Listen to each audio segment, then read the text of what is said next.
रोज दशरथ जी कहते राम जाओ जाकर विदा मांग कर लाओ।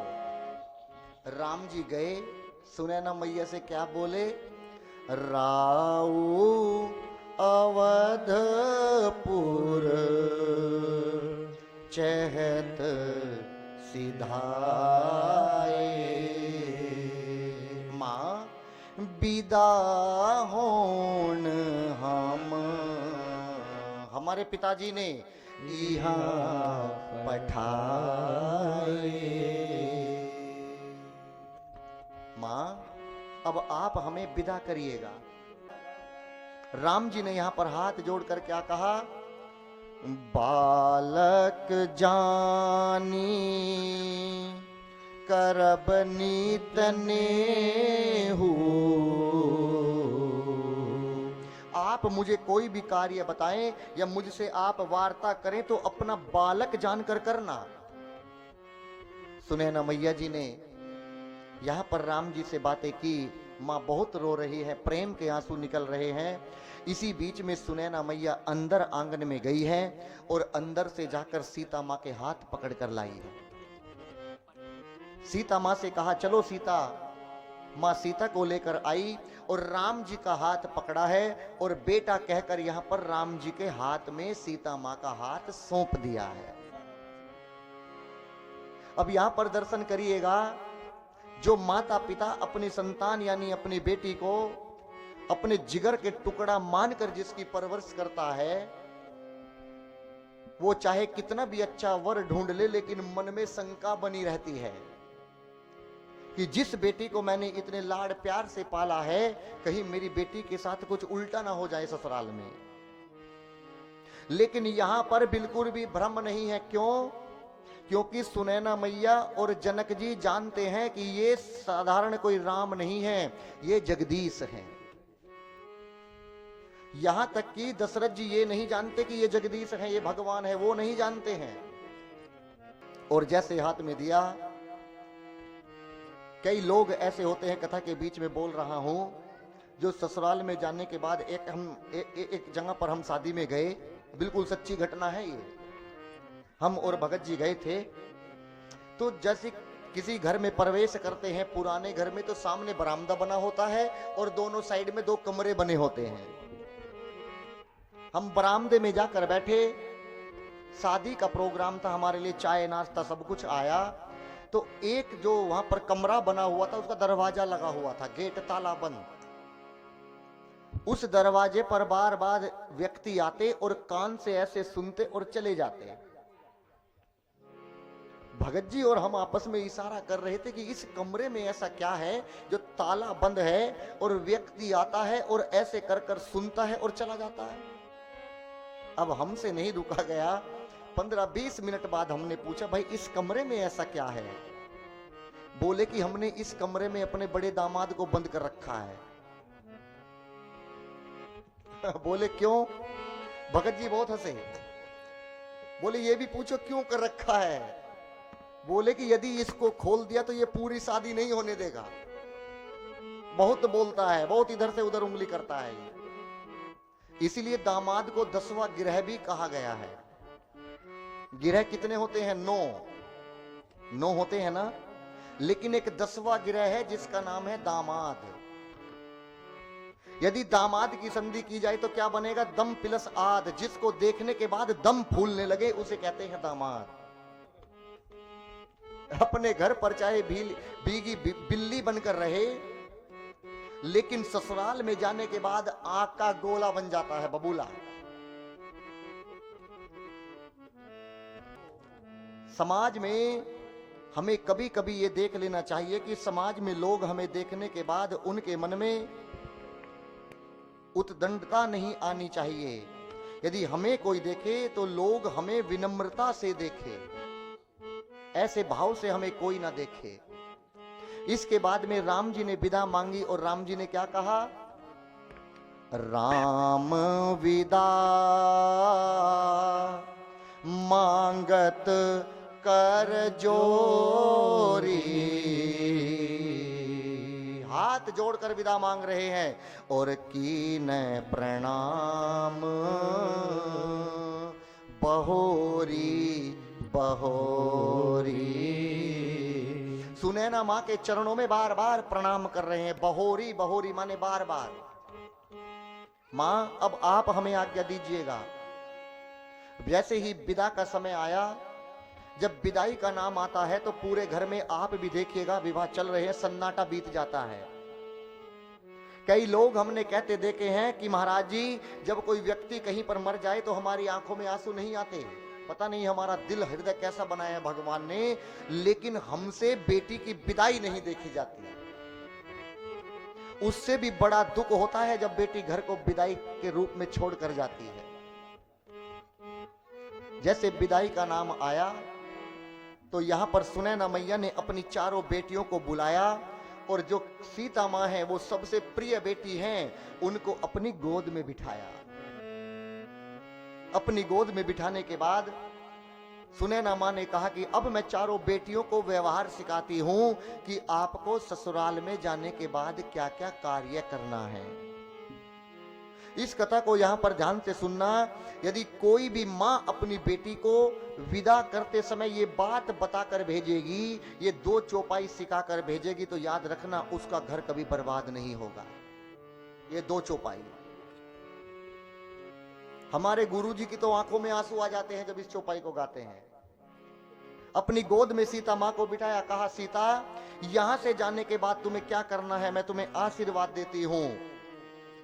हो ये हूं संतत अपने पिया ही पियारी। आप यहां से जाने के बाद अपने अपने पिया यानी अपने अपने पति की प्यारी हो जाना, ये हम तुम्हें आशीर्वाद देती हैं। चिरु अभिबात आशीष हमारे। बोली मां कि हम अपने पति की प्रिय कैसे बनेंगी, वो उपाय भी बताइएगा। मां ने कहा यदि तुम अपने पति की प्रिय बन गई तो समझ लेना पूरे परिवार में सबकी प्रिय बन जाओगी, सबकी प्रिय। अब मां ने वो भी बताया कि क्या करना है। कहा सास ससुर गुरु सेवा करहूं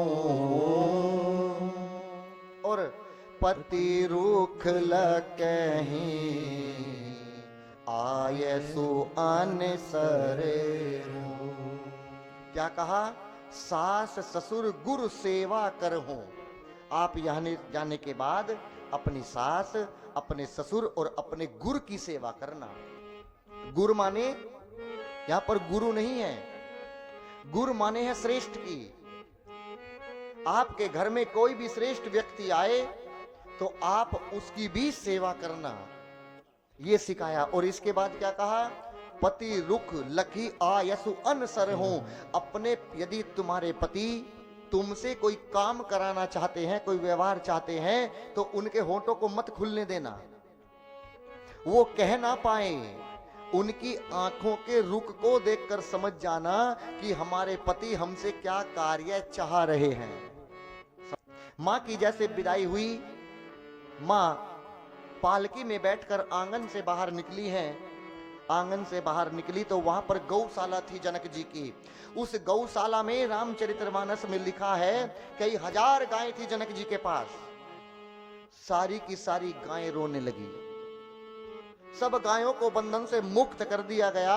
सबके गले से जंजीर निकालकर सब सारी की सारी गौ माता सीता मां के चारों तरफ खड़ी होकर रो रही थी। उसमें अश्वशाला भी थी यानी घोड़शाला भी थी, घोड़े भी थे। सारे घोड़े मां को देखकर हिन हिना रहे थे, सब रो रहे थे।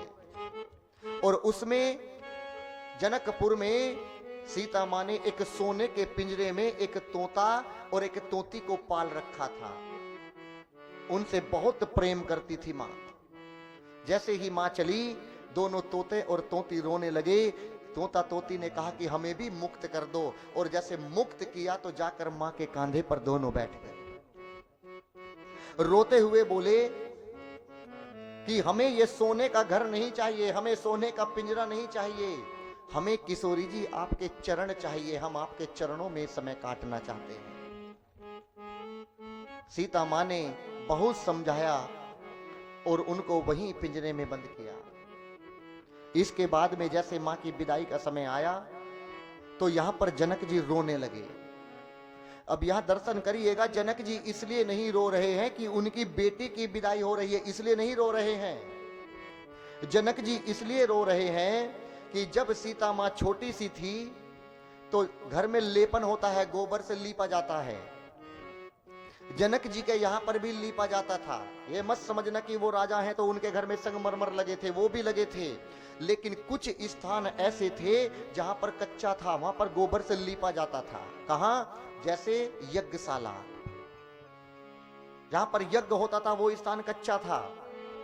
और उसी यज्ञशाला में भगवान का एक मंदिर था, और उसी मंदिर में जो पिनाक कल राम जी ने धनुष तोड़ा था, वो धनुष भी उसी शाला में रखा हुआ था, यज्ञशाला में, यानी कच्चा था वहां पर।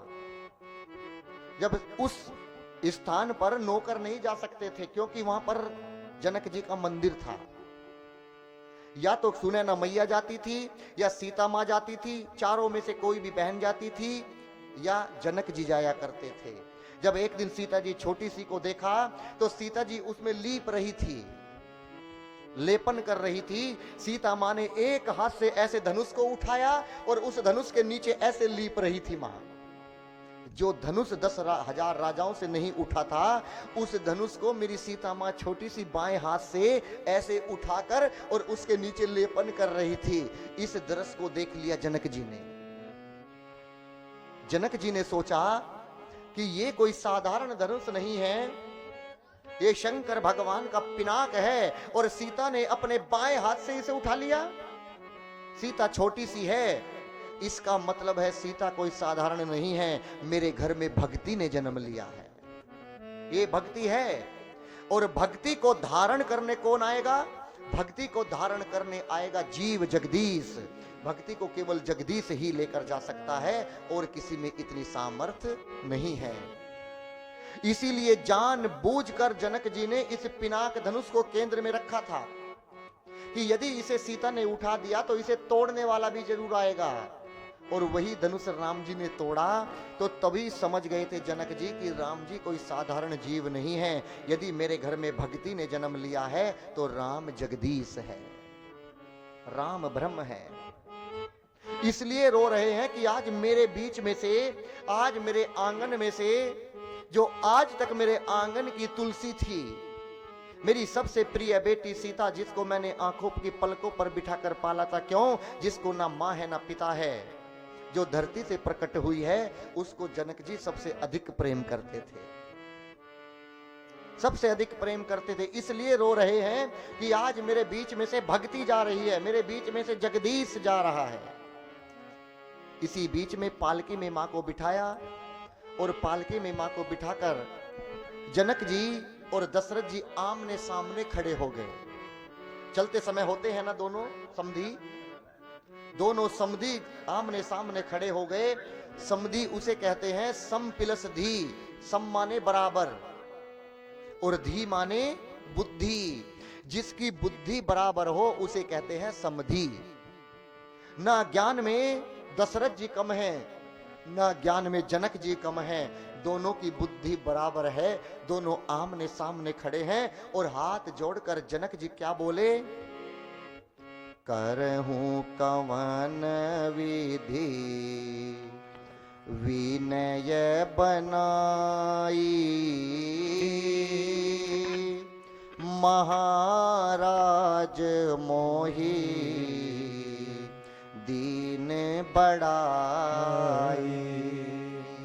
हाथ जोड़कर बोले कि आज आपने मुझे बहुत बड़ा बना दिया दशरथ जी। क्यों? क्योंकि मेरी चारों बेटी चक्रवर्ती सम्राट के घर में पुत्रों की वधू बनकर गई है, आपने मुझे जमीन से उठाकर आकाश में बिठा दिया। अब यहां पर दर्शन करिएगा, यहीं पर जैसे दशरथ जी से ये बात कही तो दशरथ जी रोने लगे और उल्टा हाथ जोड़कर क्या बोले? हे जनक जी, आप ऐसा मत कहो कि मैंने आपको बड़ा बना दिया, नहीं, आपने मुझे बड़ा बना दिया। क्यों? क्योंकि दो लोग होते हैं, एक होता है भिक्षुक और एक होता है याचक। भिक्षुक यानी भीख मांगने वाला, जो मांगता है, याचक देने वाला। अरे मैं तो भिक्षुक हूं और तुम याचक हो, तुम आज देने वाले हो और मैं मांगने आया हूं अपना दामन फैलाकर, और तुमने मेरे दामन में, मेरी झोली में अपनी 4-4 बेटी डाल दी है। तो भिक्षुक मैं हूं, आप बड़े नहीं, आपने मुझ दशरथ को बड़ा बना दिया। बताइए आज के युग में कौन बेटे वाला ऐसा कहेगा बेटी वाले से? कोई नहीं कहेगा, क्योंकि घमंड, अहंकार, मैं बेटे का पिता हूं। ये रामचरितमानस हमें जीना सिखाती है, कैसे व्यक्ति को जीना चाहिए, व्यक्ति का क्या कर्तव्य होना चाहिए, ये सब हमें पुराण सिखाते हैं। केवल रामचरितमानस नहीं, सारे पुराण। लेकिन 18 पुराण में भी रामचरितमानस ऐसा पुराण है जो वास्तव में हमें जीना, हमें हंसना, हमें रोना, हमें खाना, हमें पीना, हमें सोना, सब संस्कार सिखाती है रामचरितमानस। यदि आज के परिवेश की बात करूं तो सबसे बड़ा कारण बेटी का घर तोड़ने में उसकी मां का होता है। याद रखना, बुरा मत मानिएगा, कड़वी बात बोल रहा हूं। यदि बेटी का घर कोई तोड़ता है तो उसकी सास नहीं तोड़ती है, उसका ससुर नहीं तोड़ता है, उसकी मां तोड़ती है। जब मां एक बार ये कह देती कि हम तेरे साथ हैं बेटी, जैसा तेरे मन में आए कर, यदि ये संस्कार सिखाकर बेटी को भेजे तो कि जाकर अपनी सास के चरण दबाना। बताइए कितनी बहू दबाती है अपनी सास के चरण? कोई नहीं। मन करता है बहुओं का कि सास उल्टे ही चरण दबा दे, मन करता है। झूठ नहीं बोलेंगे, हमने तो यहां तक देखा है कि आजकल जो पति होते हैं वो पत्नी के चरण दबाते हमने देखे हैं। मां के चरणों को कभी हाथ नहीं लगाएगा दुष्ट, और पत्नी के चरणों को छूता है, उनको दबाता है। कलयुग किस ओर बढ़ रहा है कहने में आने वाला नहीं है। मां ने संस्कार सिखाए, संस्कार सिखाने के बाद में यहां पर जनक जी ने कहा कि हे दशरथ जी, मेरी बेटी को मैंने अपनी पलकों पर बिठाकर पाला है। मेरी बेटी से यदि कोई अपराध हो जाए तो मेरी बेटी को लड़कनी समझकर, लड़कनी माने छोटी, मेरी बेटी को लड़कनी समझकर मेरी बेटी को क्षमा कर देना राम, मैं तुमसे हाथ जोड़कर कहता हूं।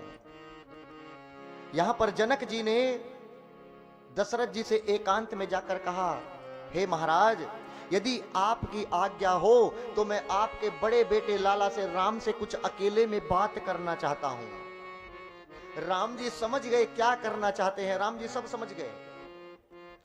राम जी को अलग कोने में लेकर गए हैं यहां पर जनक जी, और जनक जी ने हाथ जोड़कर कहा, राम, मैं जानता हूं तुम कोई साधारण जीव नहीं हो, तुम जगदीश हो, मैं सब जानता हूं। बस आपसे हाथ जोड़कर एक विनती करता हूं, मैं केवल आपसे एक वरदान मांगता हूं। जब तक इस तन में मेरे प्राण हैं, जब तक मेरे इस तन में प्राण है, मेरा मन आपके चरणों को छोड़कर कहीं ना जाए, मैं केवल ये मांगता हूं। यही हमें भी भगवान से मांगना चाहिए। क्या मांगना चाहिए? आना जरूर आना, राधे को साथ लाना, मुझे दर्श भी कराना। जब प्राण तन से निकले, इतना तो कर न स्वामी। जब मैं मरूं तो हे भगवान बस केवल इतना कर देना, श्री गंगा जी का तट हो, मेरे मुख में तुलसी दल हो, मेरा सांवरा निकट हो।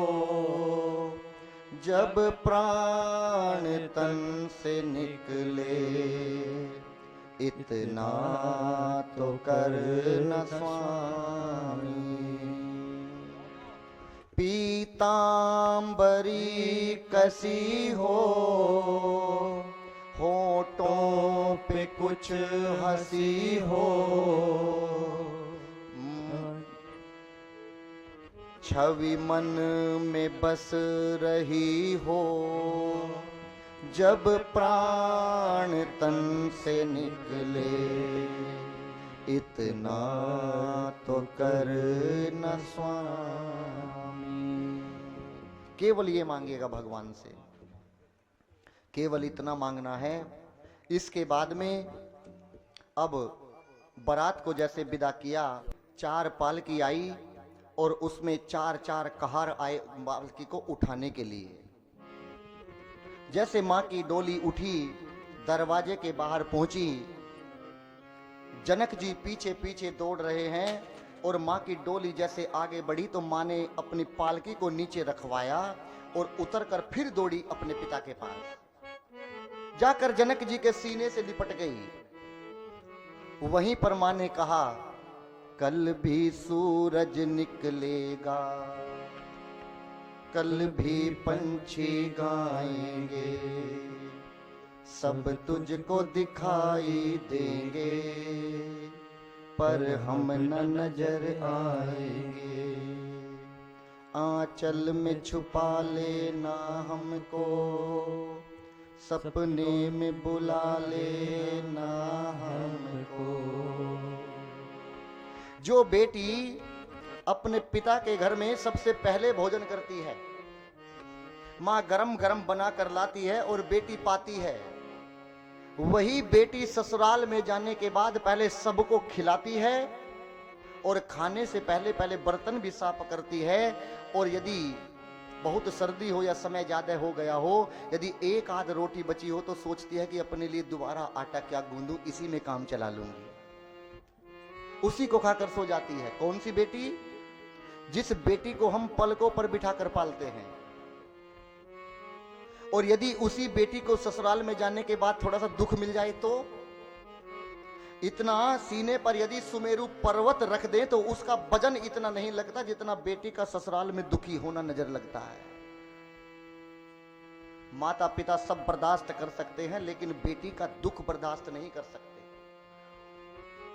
जो पिता, जो भाई 6 महीने पहले से विवाह की तैयारी में लग जाता है वो थकता नहीं है। यहां तक कि मां का मंगलसूत्र भी कहीं कहीं गिरवी रखा जाता है फेरे डालने के लिए। जब वही बेटी विदा होती है, जो पिता 6 महीने से दौड़ भाग करता है, विदा होने के बाद उसमें इतनी भी ताकत नहीं रहती घुटनों में कि वो अपने पांव से चलकर अंदर घर तक तो आ जाए। उसके दोस्त पकड़कर उसे अंदर तक लाते हैं या रिश्तेदार उसे अंदर तक लाते हैं। क्यों? क्योंकि घर से शक्ति चली गई। भाई बहन आपस में खूब लड़ते हैं। भाई नाराज है, कमरे में है, रात को बहन थाली सजा कर जाती है, भाई मैं कैसे खाऊं, हम पूरे दिन लड़े, एक दूसरे को मारे हैं, गाली देते हैं, लेकिन जब तक तू नहीं खाएगा इस बहन के गले में एक भी निवाला नहीं जाएगा। भाई को जाकर देती है। जो भाई दिन रात लड़ता है, आज वही जब बेटी विदा हो रही है तो जनक जी पीछे पीछे दौड़े। सीता जी जैसे डोली में बैठी, जनक जी दौड़े और जनक जी घुटनों के बल गिरकर क्या बोले? आज लाडली विदा हो चली, आज लाडली विदा हो चली, आज लाडली विदा हो चली, आज लाडली विदा हो चली। गुलशन में ते बिछड़ रही मेरे, गुलशन में से बिछड़ रही मेरे चमन की कली, आज लाडली विदा हो चली, आज लाडली विदा हो चली।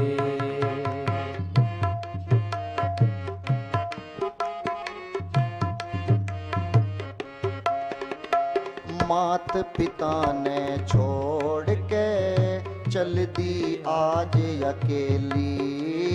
मात पिता ने छोड़ के चल दे आज अकेले। बचपन की सब छोड़ दी संग की सखी सहेली। बचपन के सब छोड़ दे संग के सखे सहेली। सुन्नी हुई हवेली छोटी, सुनी हुई हवेली छोटे, बाबुल की गली आज लाडली विदा हो चली। आज लाडले विदा हो चले।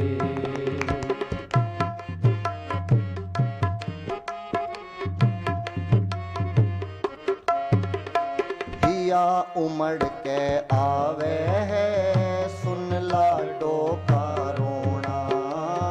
हिया उमड़ के आवे है सुन लाडो का रोना। माँ के गले से लिपट गई मत ना करे बिछोना। माँ के गले से लिपट गई मत ना करे बिछोना। सुन सुन के लाडो का रोना, सुन सुन के लाडो का रोना। मेरी छाती हाल री आज लाडली विदा हो चली। आज लाडले विदा हो चले।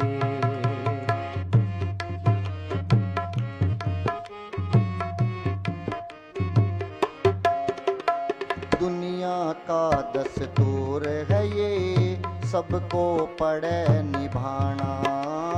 दुनिया का दस्तूर है ये सबको पड़े निभाना।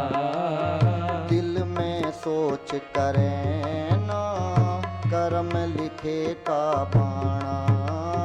दिल में सोच करे ना कर्म लिखे का पाना।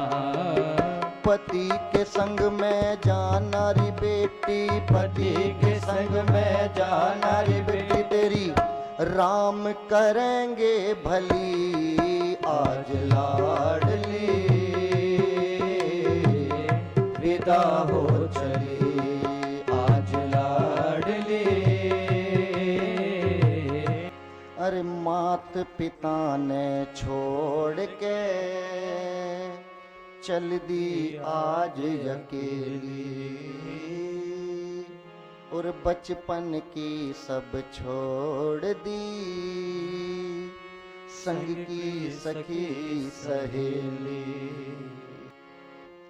इसके बाद में जैसे माँ की विदा हुई, अब विदा करने के बाद में अयोध्या में पहुंची है बारात और द्वार पूजन हुआ। माँ ने द्वार पूजन किया और द्वार पूजन करने के बाद में दशरथ जी ने क्या कहा? दशरथ जी ने आज यहां पर जनक जी की प्रशंसा की। हे कौशल्या, हे केकई, हे सुमित्रा, चारों बहू बैठी हैं, चारों बहन, और अपनी तीनों पत्नी और चारों बेटों को अपने पास में बिठाकर क्या बोल रहे हैं? जनक राज गुण सील बढ़ाई, प्रीति रीति संपदा सुहाई। कितने गुणवान है जनक जी, कितने धनवान है जनक जी, कितना प्रेम है, कितनी संपत्ति भरी है उनके पास में। यहां पर जनक जी की प्रशंसा की। जनक जी ने बहुत धन दिया, दहेज दिया, 10,000 हाथी दिए। सब हाथी असरफियों से, सोने से सजे हुए थे। 1,00,000 घोड़े दिए, 25,000 रथ दिए कि एक रथ से 5-5, 4-4 घोड़े बांधे जाएं। लेकिन यहां पर दर्शन करिएगा, आपको यदि दहेज में कुछ मिल जाए ससुराल में तो ऐसे छिपा कर गांठ मारेंगे सोने की अंगूठी की कि खो ना जाए। लेकिन दशरथ जी घर पर नहीं लाए कुछ भी।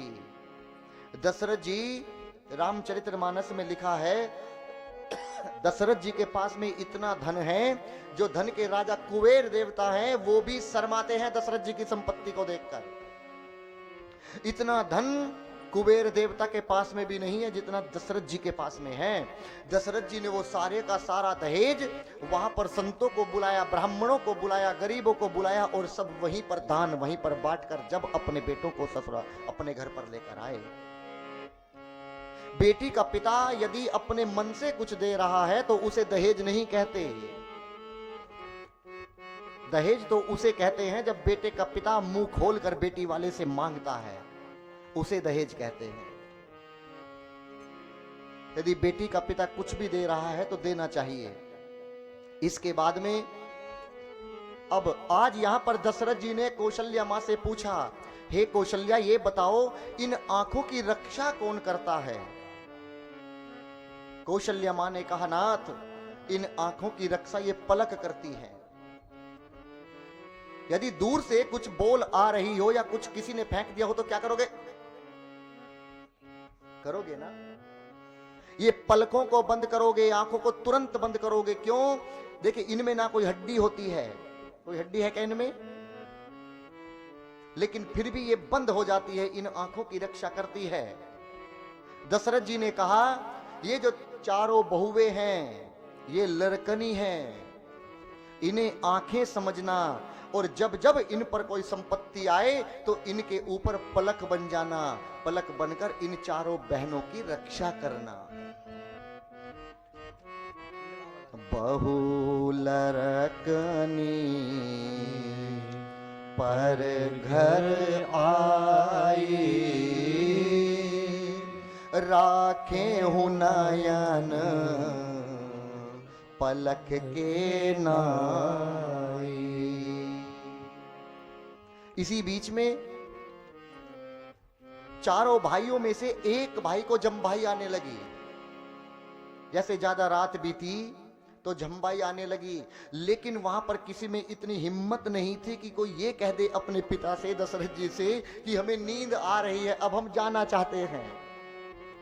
चुपचाप नीचे मुख कर कर जमभाई ले रहे हैं, लेकिन कह नहीं रहे। यही दृश्य दशरथ जी को नजर आया कि मेरे बेटे और मेरे बेटों की बहू जमभाई ले रही हैं, इसका मतलब है ये बहुत थक गए होंगे, अब इन्हें नींद की आवश्यकता है। तभी कौशल्या मां से क्या बोले, लरिका समित पुनीत बस शयन कराय हूं जाई, अस कहिगे विश्राम गृह राम चरण चितलाई, कि अब आप इन्हें विश्राम कराइएगा। कौशल्या मां लेकर गई, चारों पुत्रों को चारों को अलग अलग कमरे में सुलाया, लेकिन चारों बहुओं को कौशल्या मां ने अपने ही कक्ष में सुलाया। पूरी रात चारों के बीच में और मां कौशल्या के बीच में बातें होती रही। सबसे पहले सीता मां ने कौशल्या मां के चरणों को दबाया। वही बात याद आ गई, कौन सी, जो मेरी सुनैना मां ने कहकर भेजी थी कि ससुराल में जाने के बाद सास ससुर गुर सेवा कर हो। सोचा कि मेरे पति देव को तो नींद आ रही है, लेकिन मां ने जो संस्कार सिखा कर भेजा है, जब तक मां के चरण नहीं दबाऊंगी सासू मां के, जब तक सोऊंगी नहीं मैं।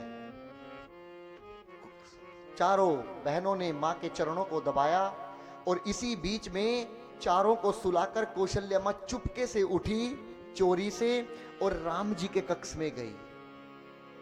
राम जी का कक्ष के दरवाजे खुले थे। जैसे ही कौशल्या मां गई, जाकर कौशल्या मां ने राम जी के सिर पर ऐसे प्यार से हाथ घुमाया। राम जी समझ रहे थे मां आएगी, अवश्य आएगी। राम जी झूठ मूठ आंखें बंद कर कर लेटे थे। कहा, मां माँ को बिठाया, माँ के चरणों में प्रणाम किया, धीरे धीरे पैरों को दबा रहे हैं और माँ ने हाथ पकड़कर कहा, राम अपने हाथ तो दिखाओ। राम जी के हाथ देखकर उन्हें बार बार निहार रही है माँ। क्यों? माँ ने कहा, राम क्या इन हाथों से तुमने धनुष को उठाया? ये इतने छोटे छोटे से हाथ हैं, इतने कोमल से हाथ हैं, क्या इन हाथों में दर्द नहीं हुआ? राम बार बार उन हाथों को निहार रही है माँ और राम जी से क्या बोली? मेरो लाला बड़ो सुकुमार, निहारी जाऊं बारी बारी। मेरो लाला बड़ो सुकुमार, निहारी जाऊं बारी बारी। मेरो लाला बड़ो सुकुमार, निहारी जाऊं बारी बारी। मेरो लाला बड़ो सुकुमार, निहारी जाऊं बारी बारी। बार बार माँ हाथ पकड़कर चूम रही है, बार बार हाथ पर हाथ फेरकर घुमा रही है। बोली, राम ने धनुष को तोड़ा। माँ बोली, सुमन सरिस सब अंग अंग पर, सुमन सरिस सब अंग अंग पर, सुमन सरिस सब अंग अंग पर, सुमन सरिस सब अंग अंग पर। कोमलता बलिहार, निहारी जाऊं बारी बारी। हरे कोमलता बलिहार, निहारी जाऊं बारी बारी। मेरो लाला बड़ो सुकुमार, निहारी जाऊं बारी बारी।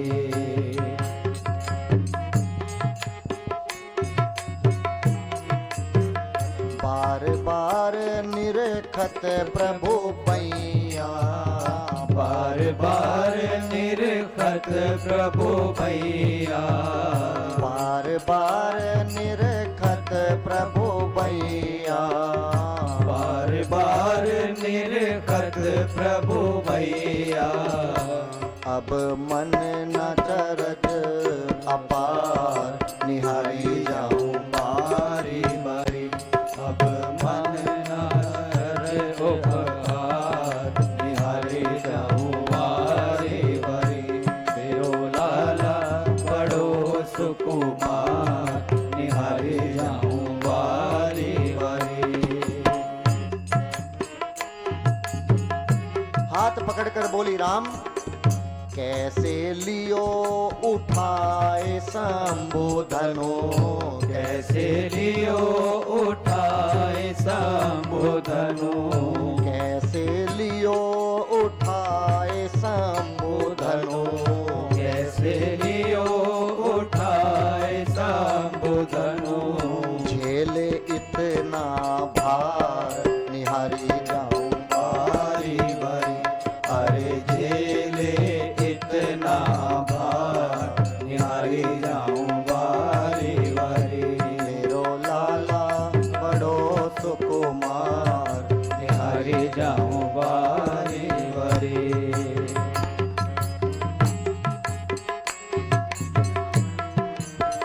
जानी परत गुरु कृपा दृष्टि से, जानी परत गुरु कृपा दृष्टि ते, जानी परत गुरु कृपा दृष्टि से, जानी परत गुरु कृपा दृष्टि से।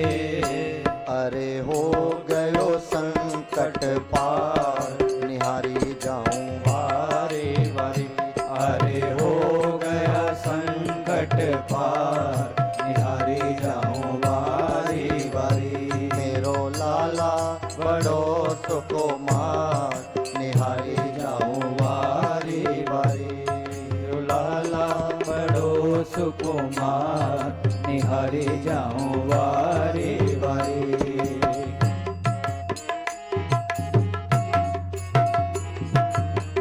मुदित प्रताप मगन सब माता, मोदित प्रताप मगन सब माता, मोदित प्रताप मगन सब माता, मोदित प्रताप मगन सब माता। अरे आरती रही है उतार निहारी जाऊं बारी बारी, अरे आरती रही है उतार निहारी जाऊं बारी बारी। मेरे लाला बड़ो सुकुमार, निहारी जाऊं बारी बारी। मेरो लाला बड़ो सुकुमार, निहारी जाऊं बारी बारी। मेरो लाला बड़ो सुकुमार, निहारी जाऊं बारी बारी। माँ ने कहा कि मेरा राम धनुष नहीं तोड़ सकता। वहीं पर दशरथ जी भी घूम रहे थे बाहर। अर्ध रात्रि हो गई है, दशरथ जी को भी नींद नहीं आ रही है। सोचा कि मैं भी एक बार जाकर राम को देखाऊं। तो क्या देखा कि कौशल्य जी पहले से ही वहां पर बैठी है। बोले कौशल्य तुम्हें नींद नहीं आई? बोले स्वामी आपको नींद नहीं आई? दोनों उसी वहीं पर बैठे हैं। राम जी नीचे जमीन पर बैठे हैं और माता पिता ऊपर बैठे हैं। भगवान नीचे बैठकर मंद मंद मुस्कुरा रहे हैं। जभी दशरथ जी ने कहा कि धनुष तो राम ने ही तोड़ा है। बोले झूठ बोलते हो। तो बोले किसने तोड़ा है? जानी परत गुरु कृपा दृष्टि से। ये जरूर गुरु जी ने आशीर्वाद दिया होगा। बिना गुरु के आशीर्वाद के मेरा लाला धनुष को नहीं तोड़ सकता। और जैसे ही गुरु जी ने आशीर्वाद दिया होगा, अरे हो गयो संकट पार, निहारी जाऊं वारी